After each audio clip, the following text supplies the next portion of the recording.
John Wedger est un ancien inspecteur de police qui s'est confronté au barrage systématique de la police, des services sociaux et du gouvernement. Il a subi toutes sortes d'attaques et de pressions visant à le faire taire. J'ai traduit et doublé l'entièreté de son témoignage, qui dure plus ou moins 40 minutes. John Wedger s'attaque au réseau pédocriminel qui implique des personnalités de la haute société. Voilà ce que John Wedger a à dire. John Wedger est un officier de police et lanceur d'alerte. En tant qu'inspecteur, il a découvert des réseaux de trafic sexuel d'enfants qui ont été étouffés, ce qui a mené à une enquête indépendante. Il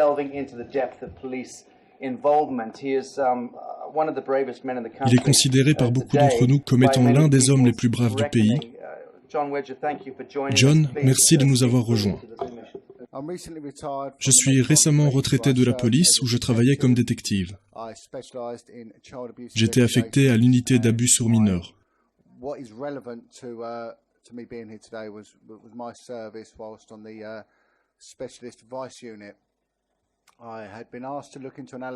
On m'avait demandé d'aller vérifier la plainte d'une fille de 14 ans qui était utilisée comme prostituée. J'ai mené mon enquête et il s'est avéré qu'elle était l'une parmi beaucoup d'autres. Elle m'a donné le nom d'une autre fille qui m'a conduit à une autre, et à une autre, et à une autre, et ainsi de suite. C'était comme une spirale. Très vite, on avait des douzaines d'enfants. J'étais face à des enfants entre 9 et 14 ans. Tous étaient sous ou partiellement sous tutelle de l'État, toutes connues des services sociaux. Beaucoup d'entre elles étaient connues des services de police pour disparition.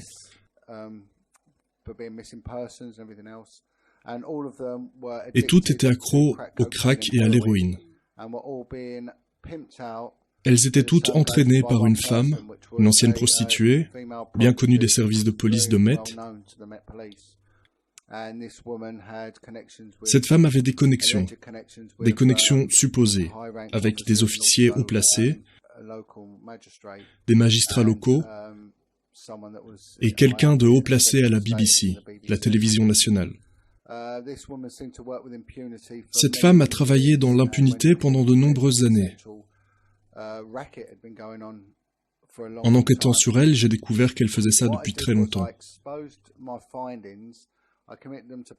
J'ai exposé ce que j'avais découvert. J'ai rédigé un rapport et je l'ai montré à un officier haut gradé. Ce que je veux dire, c'est que ce n'était pas la première fois que j'étais mis sur la touche pour avoir exposé des maltraitances d'enfants. Quelques années auparavant, si je peux me permettre de faire un saut dans le passé, j'étais sur une enquête concernant deux pédophiles. Deux pédophiles qui ne s'étaient pas présentés au tribunal. J'avais découvert qu'ils résidaient sur un bateau dans un canal.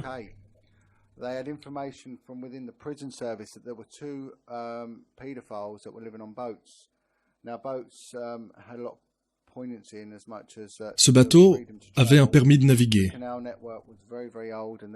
Le réseau de canal est très très vieux et n'est pas surveillé par la police. Et les enfants aiment les bateaux. À l'époque, la BBC avait un programme pour enfants avec deux poupées qui vivaient sur un bateau dans un canal, Rose et Jim.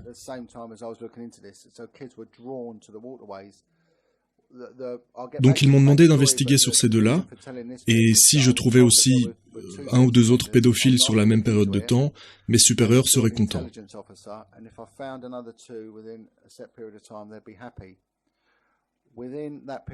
Durant cette période, j'en ai trouvé 90.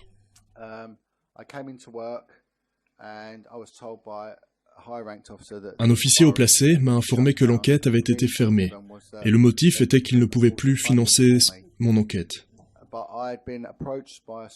Mais j'ai été approché par un détective de Scotland Yard qui m'a dit que quand on enquête sur n'importe quel crime et qu'on fait bien son job, on est félicité. Mais que quand tu bosses sur des viols d'enfants, c'est l'inverse. Sois très prudent, qu'il m'a dit. Il m'a ensuite expliqué qu'il y avait un cabinet ministériel qui avait à plusieurs reprises investigué sur des réseaux, et à chaque fois, ils avaient été entravés. Lorsque j'ai demandé à l'officier haut gradé les raisons réelles pour lesquelles mon enquête avait été stoppée, il m'a dit « John, je suis vraiment désolé, mais ça vient d'en haut, je peux rien faire. »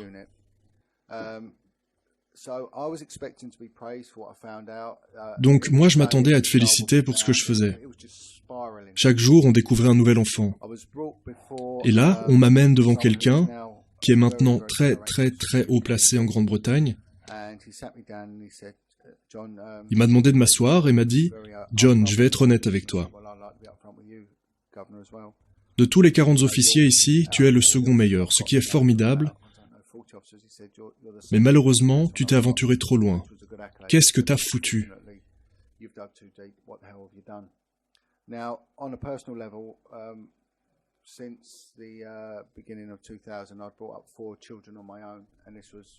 J'ai 4 enfants et tous mes collègues le savent. Et il m'a dit, si jamais tu parles de ce que tu as trouvé, tu vas perdre ta maison, tes enfants et ton job. Tu dois la fermer. Tu dois la fermer, sinon tu vas être jeté au lion. Tu n'as aucune idée des gens auxquels tu t'attaques. Je te préviens maintenant, tu dois te retirer. Et puis il m'a dit quelque chose d'étrange. Il m'a dit, si tu répètes ce que je viens de te dire et que tu te plains, ta plainte reportera jusqu'à moi, ta plainte remontera jusqu'à moi et elle volera à la poubelle. Alors je me suis retiré de l'affaire et je suis passé à autre chose.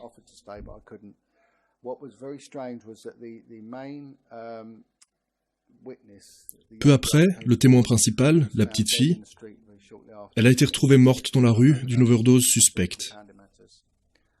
Alors ensuite, j'ai bougé aux enquêtes sur les abus d'enfants, qui sont légèrement différentes des mœurs.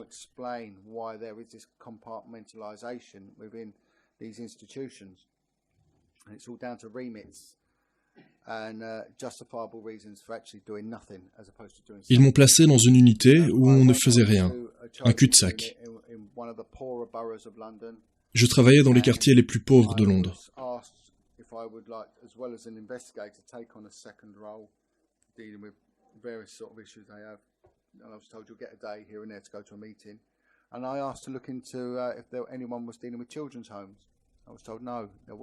J'ai demandé si quelqu'un s'occupait d'aller voir ce qui se passait dans la maison de ces enfants. On m'a dit que non, qu'il y avait une policière qui s'occupait de ça, mais qu'elle était partie il y a 2 ans et que de toute façon il n'y avait rien à signaler, donc on n'y retourne plus depuis. J'ai demandé s'il y avait des problèmes de prostitution avec ces enfants.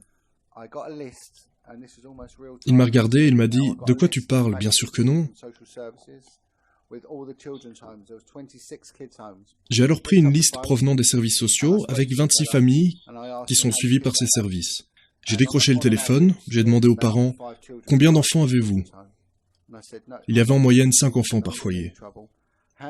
Et puis, combien d'enfants disparaissent le week-end ? Ce qui est le schéma habituel. On a 3 enfants qui disparaissent le week-end. Et je leur ai demandé, honnêtement, qu'est-ce qui leur arrive pendant le week-end ? Ils se font prostituer. Donc, ce policier qui était chargé de faire ça pendant des années n'a rien trouvé. Et en quelques minutes, j'en ai trouvé 3. À la fin de la journée, j'en ai trouvé 6. Au bout de 3 jours, j'en ai trouvé 50. J'ai organisé une conférence avec des organisations caritatives, non gouvernementales, et les services sociaux, et j'ai surligné le problème.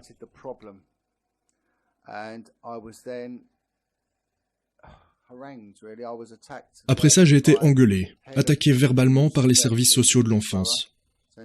Ils m'ont dit « Mais qu'est-ce que tu fous ? On est au courant pour ces gosses, mais ils rentrent à la maison, alors il n'y a pas de quoi s'inquiéter.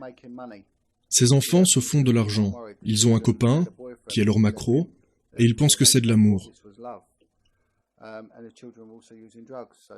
Ils prennent de la drogue, donc ils ont envie de recommencer.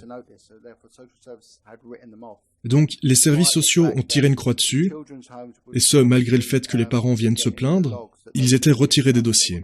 Les enfants étaient enlevés le week-end, ils étaient déclarés personnes disparues.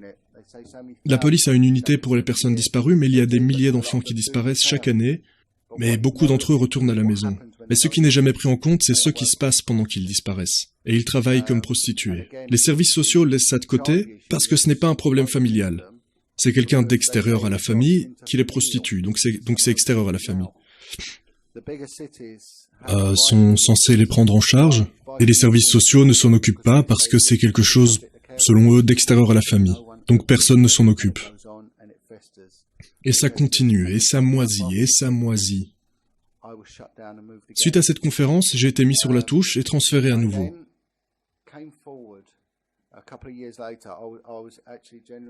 Quelques années plus tard, quand je parlais de ça, j'étais inquiet de perdre mes enfants. Je sais à quel point la police est puissante et de quoi ils sont capables. J'ai lancé l'alerte il y a quelques années et on m'a dit que mes allégations étaient prises très au sérieux. J'ai demandé à voir une femme détective haut placée. Ça a été débattu, mais j'ai finalement pu la voir.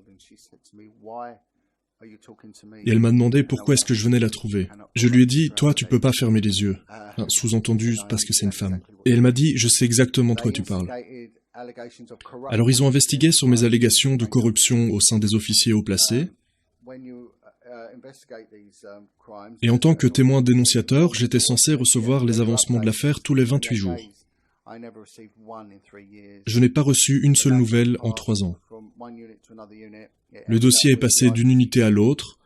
Ils ne m'ont tenu au courant de rien et l'enquête n'a débouché sur rien malgré toutes les preuves. J'ai rencontré d'autres policiers lanceurs d'alerte et quelques ministres du Parlement et quelques membres du Parlement. L'une de ces policières était Maggie Oliver, qui a exposé le scandale à Rothschild.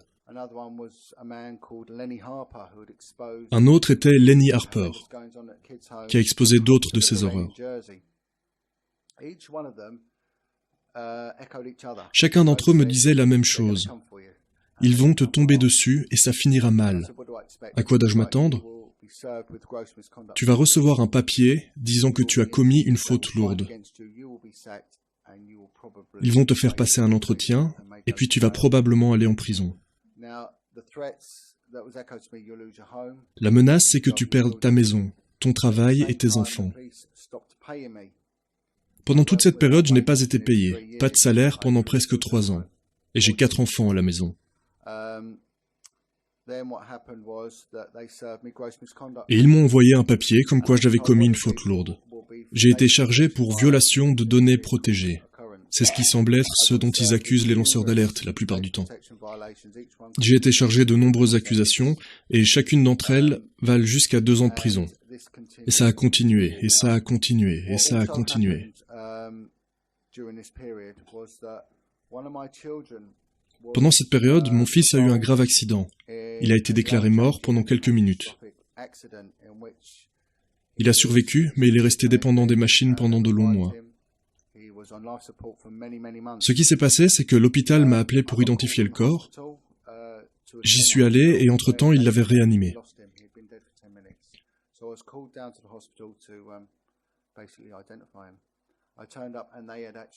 Je suis resté 3 jours au chevet de son lit.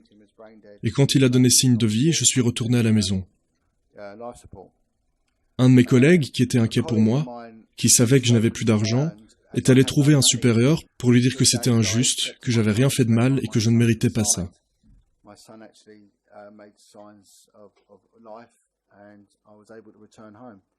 My colleague had brought this to the attention of senior officers, just saying, you've got to help this man. He's done nothing wrong. The Met Police's response to this, when I got home. Ce qu'ils ont fait, c'est qu'ils ont envoyé 2 employés des services sociaux chez moi pour questionner mon plus jeune fils, sous prétexte que j'avais laissé mes enfants seuls à la maison pendant que j'étais au chevet de mon fils mourant. Ils m'ont dit que j'allais perdre ma maison et que mes enfants allaient être placés. Mais j'ai persisté, j'ai refusé d'abandonner. Et j'ai organisé un groupe de travail avec les autres policiers lanceurs d'alerte.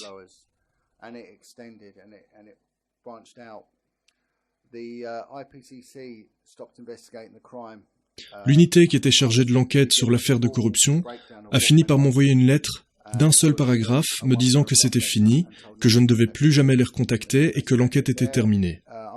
La conclusion de l'enquête, c'était que 3 hauts placés accusés de corruption avaient été entendus, qu'ils avaient nié, et que c'était la fin de l'enquête, et que je ne devais plus les recontacter.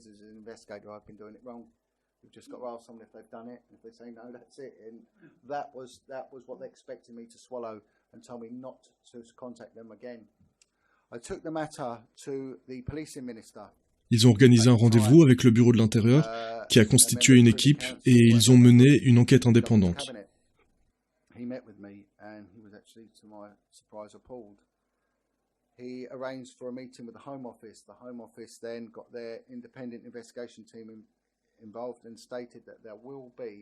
Ils ont confirmé que la police de Metz et l'IGPN avaient échoué et qu'ils allaient enquêter là-dessus.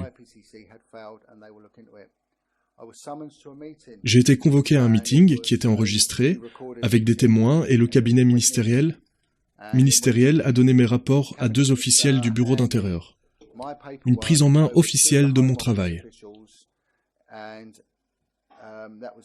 Ils m'ont donné leur parole qu'ils resteraient en contact avec moi, et ils m'ont donné un numéro d'appel 24 heures sur 24,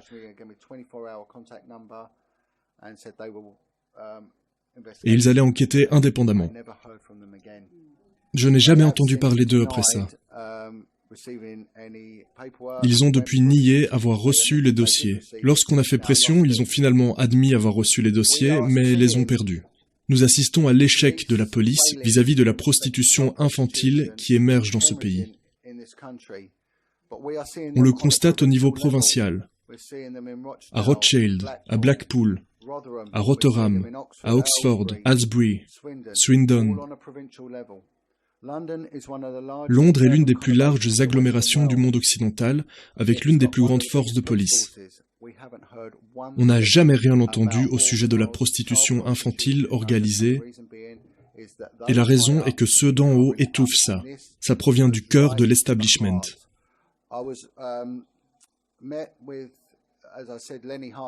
J'ai rencontré Lenny Harper. Des enfants avaient été assassinés et il avait des preuves ADN, et ces preuves ADN ont par la suite disparu. Il m'a dit « Fais attention, ce sur quoi tu enquêtes te confrontera au cœur de l'establishment ». J'ai rencontré le commissaire de la police métropolitaine, Chris Adelic, et je lui ai expliqué ce qui se passait et les dynamiques, les techniques pour entraîner des enfants dans la prostitution. Je lui ai expliqué que tu peux prendre un enfant des services sociaux, avoir des rapports sexuels avec lui, le passer à tes amis et le prostituer, et que aucun officier n'a été assigné pour enquêter là-dessus, et que moi je vais perdre ma maison, mon travail, je vais avoir un casier judiciaire et je ne travaillerai plus jamais à la police de Metz. Comment justifiez-vous ça?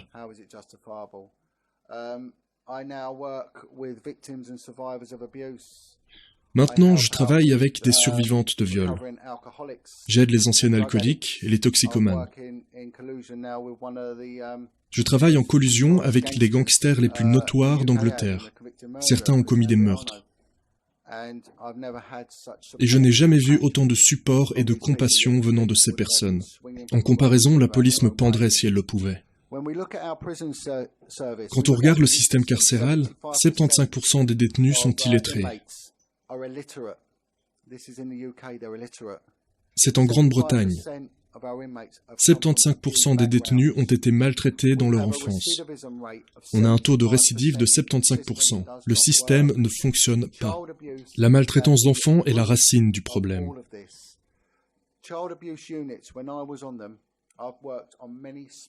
J'ai bossé avec beaucoup d'unités spécialisées différentes. Les unités investiguant sur le gouvernement ou bien sur les crimes financiers. Quand tu bosses là-dedans, tu as accès à une voiture. Tu as un compte spécial pour les dépenses courantes. On te donne un temps illimité pour enquêter. Mais lorsque j'étais à la maltraitance d'enfants, on avait une voiture pour 10. Je bossais avec 3 alcooliques tant le travail était horrible et impactant.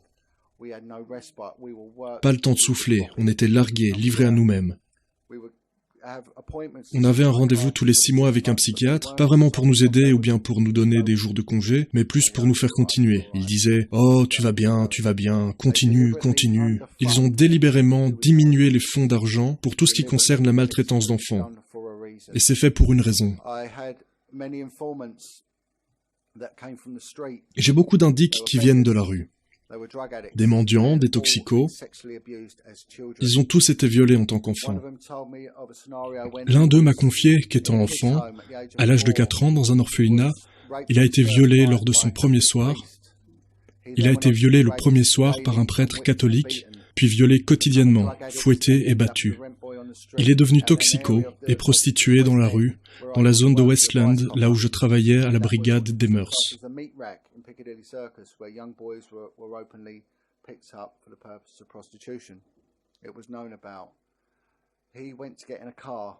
Il est monté dans une voiture. Il avait des problèmes, il avait besoin de drogue, donc il lui fallait de l'argent. Il m'a dit qu'il avait un macro qui s'occupait de lui et qu'il était plus en sécurité avec le macro que quand il était à l'orphelinat. Il allait rentrer dans une voiture, une Rolls-Royce blanche, avec 2 hommes dedans. Mais son macro lui a dit de ne pas rentrer dans cette voiture et que les 2 derniers garçons qui étaient rentrés ont été tués, on ne les a jamais revus. Il a quand même fini par rentrer dans cette voiture et il a été emmené dans une partie affluente de Londres, appelée North Hempstead. Il a été sujet à 3 jours de torture et de viol.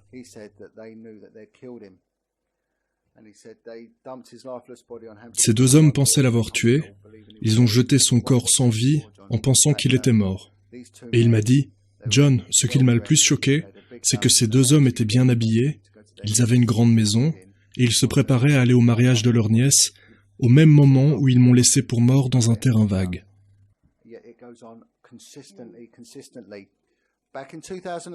En 2003, le système de justice a mis en place ce qu'ils appellent le décret de mauvaise réputation. Avant ça, on ne pouvait pas prendre en compte le casier judiciaire de quelqu'un qui vient témoigner à la barre, à moins que ce soit pour quelque chose de vraiment très sérieux.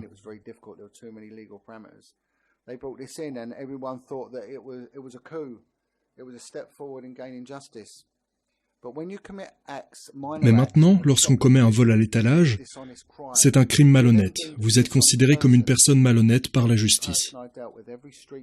Chaque personne avec qui j'ai travaillé, toutes ces prostituées ont été violées durant leur enfance. Ils ont tous commis des petits crimes pour rester en vie. Ils ont volé, se sont prostitués. Ils ont fait ça pour survivre, pour acheter leur drogue et survivre. Alors lorsqu'on les appelle devant la barre pour témoigner, ils sont présentés comme étant malhonnêtes. Et c'est ce à quoi on assiste maintenant. Ceux qui viennent à la barre sont démolis.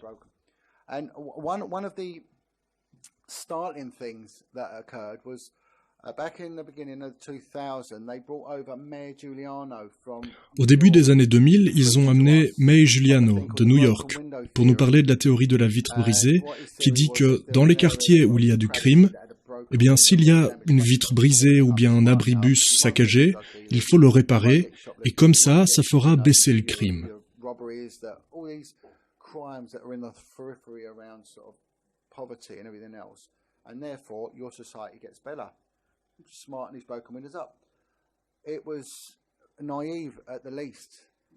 C'est au mieux une théorie naïve.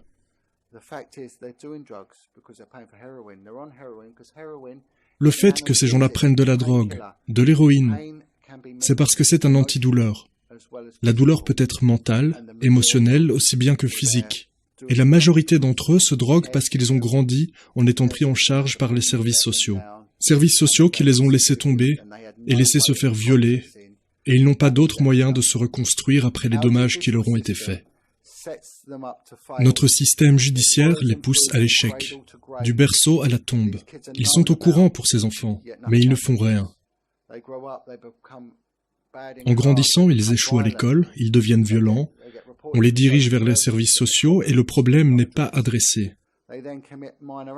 Ils commettent des crimes mineurs et vont devant le juge de l'enfance, mais rien n'est fait. Puis ils passent à des crimes plus graves, comme cambriolage, passent devant le juge et rien n'est fait.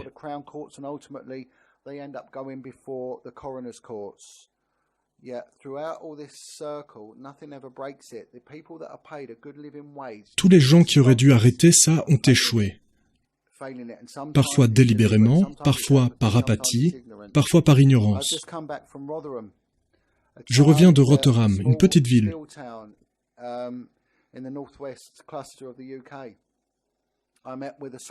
J'ai rencontré une travailleuse sociale qui a dénoncé la prostitution infantile. Elle a créé un groupe où des enfants peuvent venir la voir et raconter ce qui leur est arrivé. C'est de la prostitution organisée et dans une toute petite ville, 2000 enfants ont été prostitués. Elle s'est faite attaquer par la police et son mari a failli perdre son travail. Ça l'a menée au bord du suicide. Et c'est ce qu'ils font, ils orchestrent ça. Ils manipulent et ça vient d'en haut. Elle m'a dit, ça vient des officiers haut gradés. Et c'est le cas?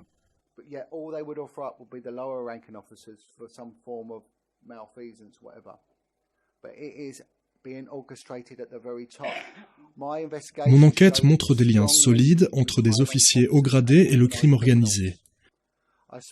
J'ai parlé à un autre enquêteur qui bosse aussi sur la maltraitance d'enfants. Il est haut gradé lui aussi, et il a des preuves qui établissent des liens entre d'autres officiers haut gradés et la prostitution infantile. On a eu une lueur d'espoir quand un commissaire, Mark Ville, s'est mis à enquêter sur la prostitution d'enfants, de trafic d'enfants et de maltraitance d'enfants. Ça impliquait l'ancien Premier ministre Ted Heath. Il est allé au Parlement et il a dit « S'ils peuvent m'attaquer, parce que ça lui est arrivé, et ces attaques provenaient de directions qu'il ne savait même pas qu'elles existaient, donc il a dit « S'ils peuvent m'attaquer, Dieu seul sait ce qu'ils vont faire à John Wedger. » Et il m'a dit « John, c'est puant, c'est puant. » La plus grosse frayeur pour un policier, c'est d'aller en prison. Et ils le savent, c'est délibéré. J'étais un bon gars. Quand tu es dans la police, tu dois faire un serment qui est « J'agirai sans peur et sans faire de faveur ». Alors quelqu'un m'a dit « John, ne juge pas les autres pour leur manque de bravoure. » Je ne me vois pas comme quelqu'un de brave. Je me perçois comme quelqu'un qui protège les vulnérables.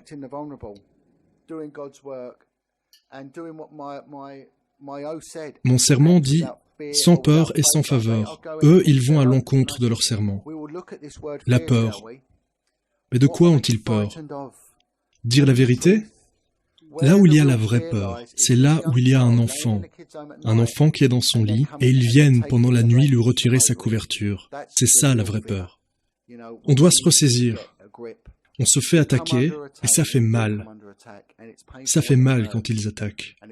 Ils font du mieux qu'ils peuvent pour vous détruire. Meg Oliver m'a dit, « John, je vais aller en prison. » L'IGPN a dit, « On a assez de preuves. Et si on ne trouve pas un arrangement, vous serez envoyé en prison. » Elle a dû dire à ses enfants qu'elle allait aller en prison. L'IGPN voulait aussi m'envoyer en prison. Et je leur ai donné ma déclaration, celle que j'allais faire devant le tribunal. Vous pouvez m'accuser de ce que vous voulez, je m'en fous. Je ne serai pas jugé par vous, mais par le tribunal de la couronne, équitablement, avec un jury. Je n'ai rien fait de mal. J'ai listé toutes les personnes du bas de l'échelle jusqu'en haut. Toutes les personnes qui sont impliquées, qui étaient au courant et qui n'ont rien fait.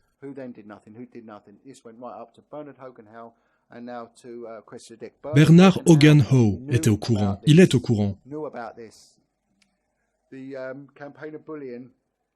La campagne de harcèlement dirigée contre moi a été orchestrée sous son commandement.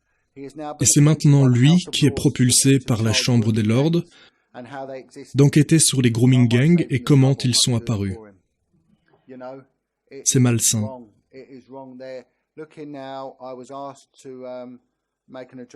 On m'a demandé d'expliquer au bureau de Lord Person les mécaniques des grooming gangs.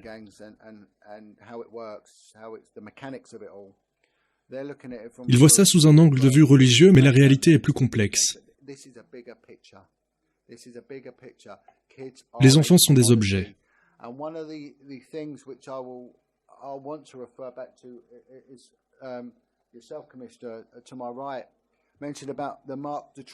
On peut établir des liens avec l'affaire Marc Dutroux.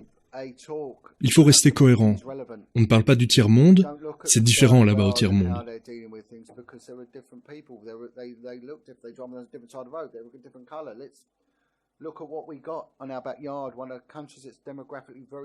Mais en Belgique, ils nous ressemblent culturellement.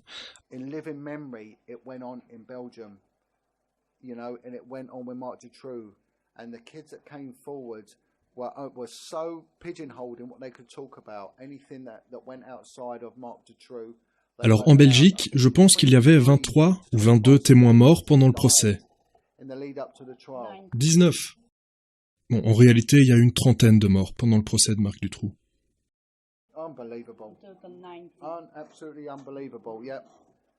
Et là, le peuple a pris le pouvoir. Il y a eu la marche blanche. Les pompiers ont balancé de la mousse sur le palais de justice et plus d'un demi-million de personnes ont défilé dans la rue. Et nous, qu'est-ce qu'on fait? On se révolte uniquement quand quelqu'un jette un chat dans la poubelle. Il fait référence à ce fait divers. Si on autorise que nos enfants se fassent attaquer de la sorte, nous avons échoué en tant que société morale et décente.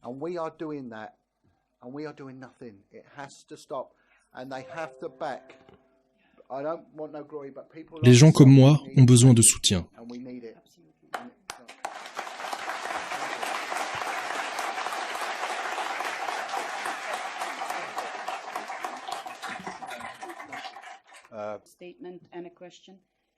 Alors en gros, ce qu'elle lui demande, c'est est-ce que s'il levait des fonds pour aider financièrement les lanceurs d'alerte, qui sont persécutés par le système, si ça pourrait encourager plus de gens à parler.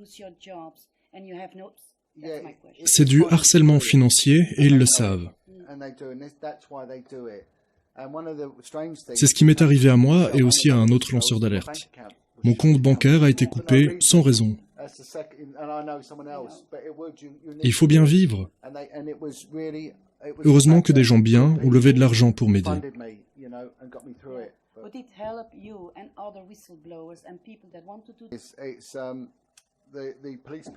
Mais il y a aussi la pension. La pension de la police qu'on risque de perdre. C'est ce qui nous oblige au silence. On a besoin d'argent. Et on a aussi besoin d'assistance légale. Aucune firme d'assistance étatique d'avocats n'a accepté de me défendre. Mais quand je suis allé au privé, ils ont directement accepté. John Wedger, this commission salutes you. Thank you so much for attending today.